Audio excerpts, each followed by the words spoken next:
Hey, I'm here to do a quick Vinxent update. The last time I made a video, we had just gotten out of the hospital. This is like the end of February, and that hospital visit, they had diagnosed him with GERDs, which is like basically a really severe acid reflux, and we got him onto some medication. He's taking Prevacid for it. We were also working on trying to figure out why he was having feeding issues. I had been complaining about him having feeding issues since the first time we were in the hospital, and they had kind of just shrugged it off. We were just trying to work on getting to the bottom of that. They ended up just basically saying to me that I should pump all my milk and, thicken it up for him, and to see if that would help with his feeding issues. With the feeding issues, he was at risk for it going down the wrong tube and getting into his lungs. They had basically, once they discharged us, they said if he has a fever, bring him back because he's at risk for like getting a bacterial infection and pneumonia and all that kind of stuff. We go home, I kid you not, we went home on Sunday, and come Friday, he has a fever. He had a fever on Saturday, he had a fever on Sunday, and I was like, okay, that's it. We'll just take him in. That's what they recommended we do, make sure get him checked that he doesn't have like pneumonia or something going on. So I take him into the emergency, and they do an ultrasound on his lungs, and the doctor on that night basically said that his lungs look good, that we could go home and to bring him back if he has a fever going on in 3 days. The next day was Monday. That day he had a screaming fit, just screaming for hours, unconsolable. It was between me and Shane taking him off. I was like, you need to call your mom needs to come, because we couldn't do anything. He was so upset between me and Shane just tag teaming. We were neglecting our other children, and we really needed some help. So Shane called his mom, and finally around 9 p.m. on Monday night he stopped crying and he went to sleep. He has this wicked fever through this whole thing. The next day was Tuesday. He basically went to sleep Monday night and he didn't wake up.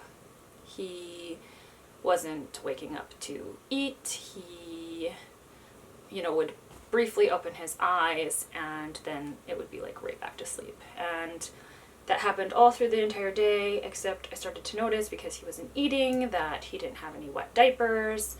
And he said to wait 3 days before I brought him back in if he still had a fever, but it was Tuesday and I was technically supposed to bring him back on Wednesday anyways. I was like, something's not right, we need to take him back in.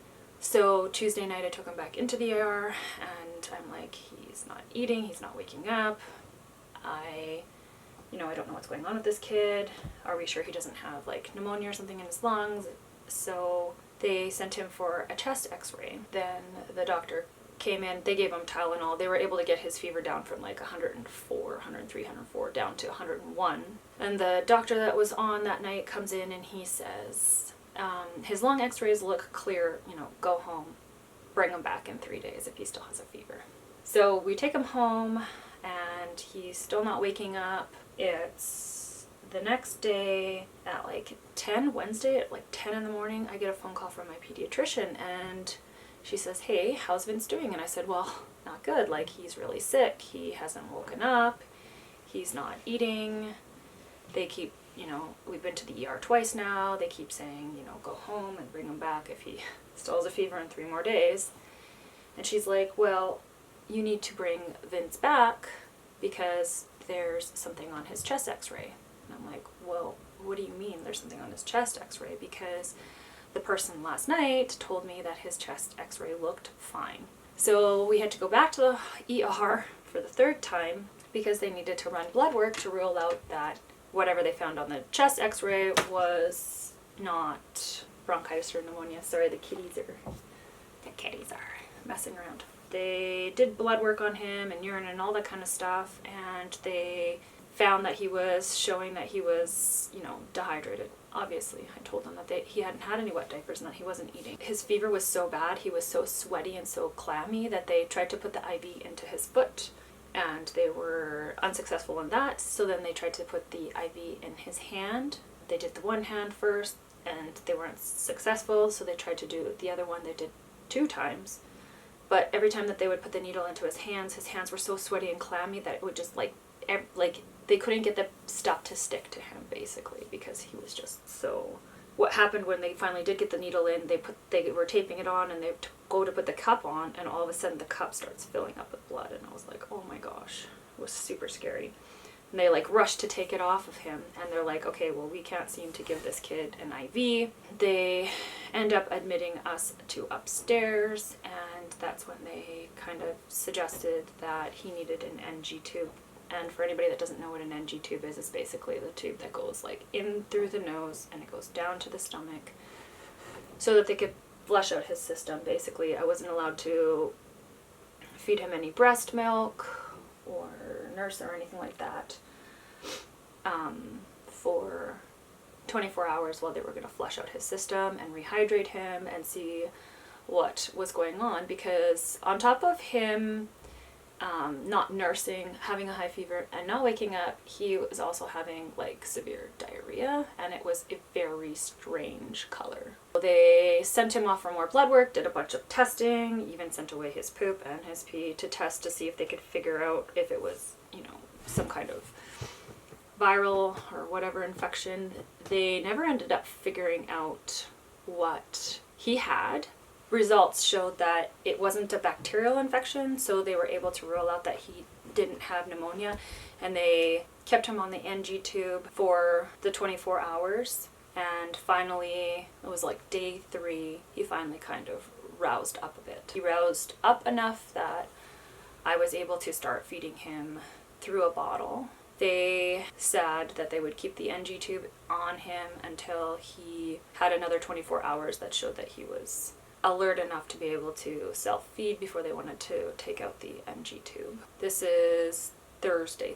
He starts to kind of wake up, but he's still really lethargic and like not himself. Thursday night, I started noticing like his entire body was breaking out in this like rash. The doctors basically said that, you know, lots of sicknesses run their courses like that, where it's like high fever for lots and lots of days, and then finally when the child breaks out in a rash, that's like kind of the signaling the end of it. Friday morning, he all of a sudden woke up, rehydrated from his NG tube, and eating self-sufficiently. Great. I had put him into his crib to go and discuss some of the results that we had gone over with the doctors. And when I had come back in...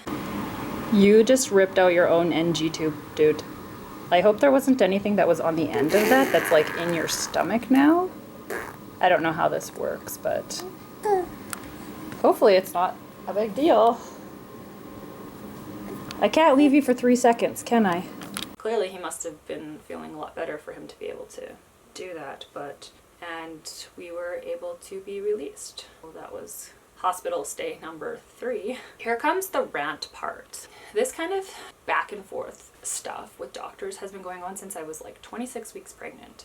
It started off with an ultrasound that I did that they said there was issues with his brain and that I had placental previa, and I went into the hospital and they were like, there's nothing wrong with his brain and you still do have placental previa. However, we're not sure that we can find his corpus callosum, so you're going to need to come back. I come back and they're like, oh, just kidding, there's the corpus callosum, but I think maybe his right choroid looks a little bit fibrous, so, you know, we're just going to send you for a full-blown MRI.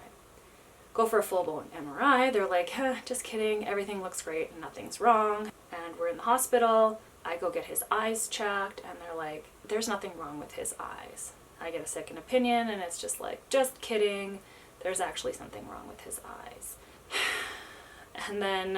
And the last visit that we were having, you know, I was sent home by the doctor saying there's nothing on his chest x-ray, and then the next doctor's phoning me saying, just kidding, there actually is something on his chest x-ray.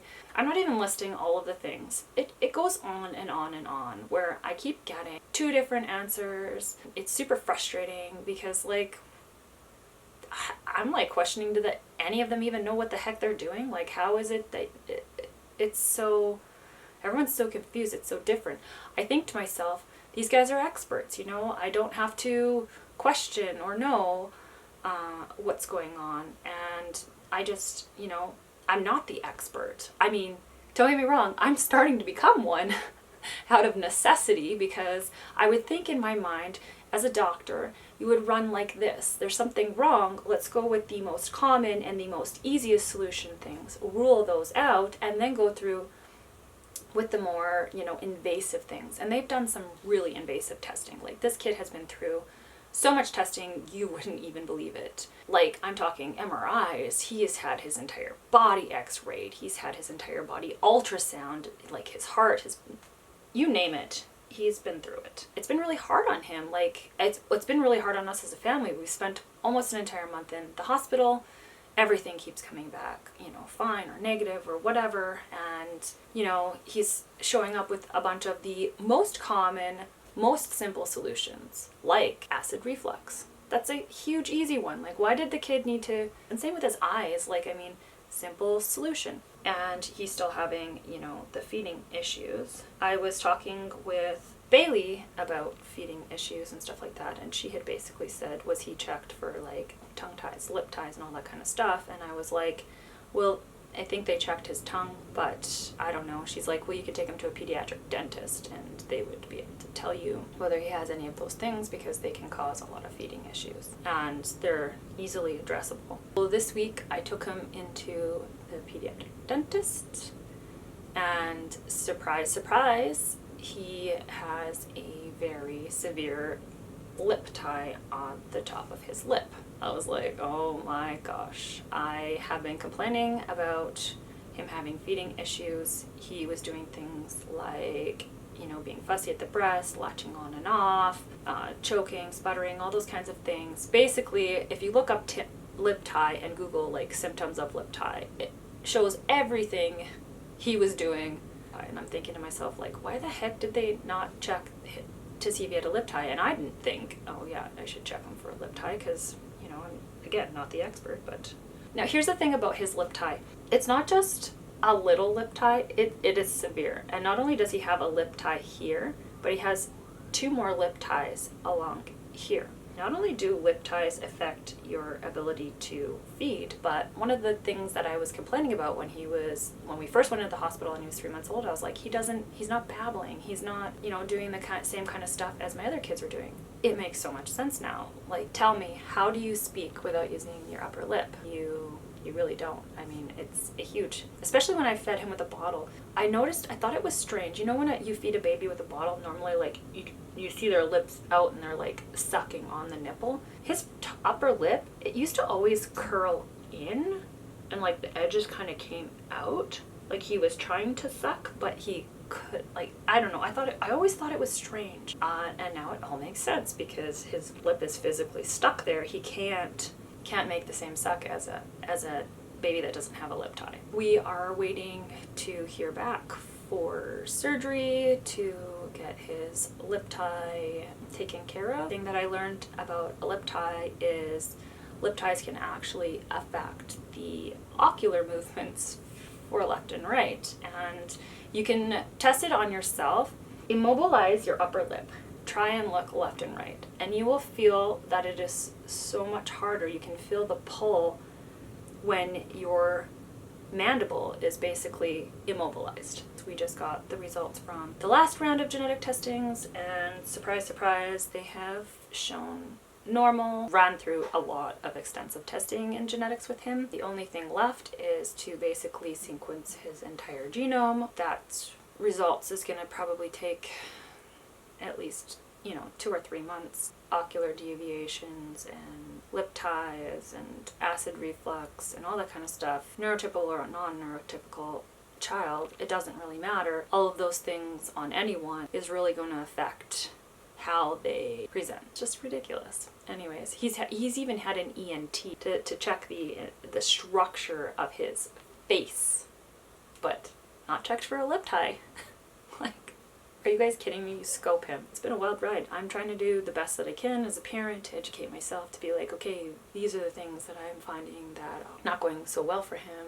How can I help him, or what could be going on? And I'm slowly wading through the internet, which is let me tell you. And so I'm coming up with answers, and a lot of them are very simple and common answers. And so I'm frustrated that the doctors can't come up with the common, simple answers. and I wish he would have had all of these tools for him to use, you know, when he was like 4 months old and 5 months old. If he had his acid reflux treated and he had his glasses on and he didn't have a lip tie, you know, like, where would we be sitting at now? And everything I feel like is taking so long with COVID, it's out of control, because I try to make appointments for things and it's like, okay, yeah, we'll get you in like a month or two. And it's like, are you guys kidding me? He is progressing really well socially. We will see how he reacts after he has his surgery. So thanks for keeping up with this story. It's a long one, man. It's been a long ride. It's been, I don't even know. It's been rough. It's been crazy. It's an emotional roller coaster. I am trying to do absolutely everything they can for him. Sometimes it's a big fight with doctors to, you know, get your concerns heard. And rant, because I could go on forever. Let's just hope from this moment on that there are no more hospital stays. We see good progress in him, and that we get any answers that we can possibly get that would just help him lead the best normal life that he can lead, because we love him.